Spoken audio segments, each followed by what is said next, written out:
Europe 1, il est 7h26. Thomas Soto. La morale de l'info. Bonjour Raphaël Antoven. Bonjour Thomas. Vous revenez ce matin sur une bonne nouvelle, puisque selon les chiffres de la sécurité routière, le nombre de morts sur les routes a baissé de 17,4% en septembre, avec 262 personnes tuées, mais quand même 55 de moins qu'en septembre de l'année dernière. Oui Thomas, à ceci près que je n'arrive pas à tenir pour une bonne nouvelle la mort de 262 personnes. Évidemment, la bonne nouvelle, ce sont ces 55 vies sauvées, épargnées. Oui mais enfin Thomas, pardon, qui sont ces 55 vies sauvées comme vous dites? Connaissez-vous les 55 personnes qui n'ont pas eu d'accident de la route en septembre? Non, effectivement. Eh bien moi non plus.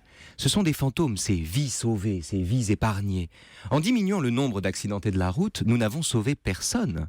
Seulement, chaque fois que les chiffres de la sécurité routière sont meilleurs que l'année précédente, les journaux et la sécurité routière elle-même opèrent une sorte de calcul magique, au terme duquel ils retranchent les morts de l'année en cours des morts de l'année précédente. Alors, en l'occurrence, ça donne 317 morts en septembre 2014, moins 262 morts en septembre 2015, soit 55 vies sauvées, c'est QFD. Alors c'est vrai que dit comme ça, c'est absurde, mais alors pourquoi ce tour de passe-passe selon vous? Pourquoi cette façon de présenter les choses et les chiffres? Écoutez, je crois pour deux raisons. La première, c'est que en parlant de vies sauvées ou de vies épargnées, à propos des gens qui ne sont tout simplement pas morts, ce qui arrive à des tas de gens, c'est-à-dire en traduisant la baisse du nombre de morts en augmentation du nombre des vivants, on se donne les moyens implicites d'insister sur le sauvetage imaginaire de 55 personnes plutôt que sur la mort bien réelle des 262 autres. Et donc, on se donne les moyens, du coup, de présenter comme une bonne nouvelle la tragédie de 262 vies fracassées sur la route en un seul mois. Et alors la deuxième raison? Et la deuxième raison, c'est que cette façon de dire, cette façon de présenter les choses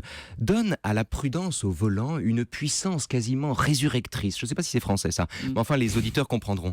Comme si l'absence d'infraction donnait le jour à quelqu'un. Comme si nous sauvions les gens que nous ne tuons pas. Comme si, en respectant le code de la route, nous étions des héros, des saints, dont l'addition des bonnes volontés aurait la vertu christique de rendre ou même de donner la vie. Sauf qu'évidemment, ça ne marche pas comme ça. Et la morale de l'info alors? La morale de l'info, c'est simple, c'est que les morts en moins ne sont pas des vivants en plus. La morale de l'info de Raphaël Antoven. Et soyez prudents, si vous prenez la route, c'est trop dommage de partir de chez soi le matin et d'arriver au cimetière le soir, évidemment. Absolument. La morale de l'info tous les matins à 7h25 sur Europe 1. À demain, demain, Raphaël.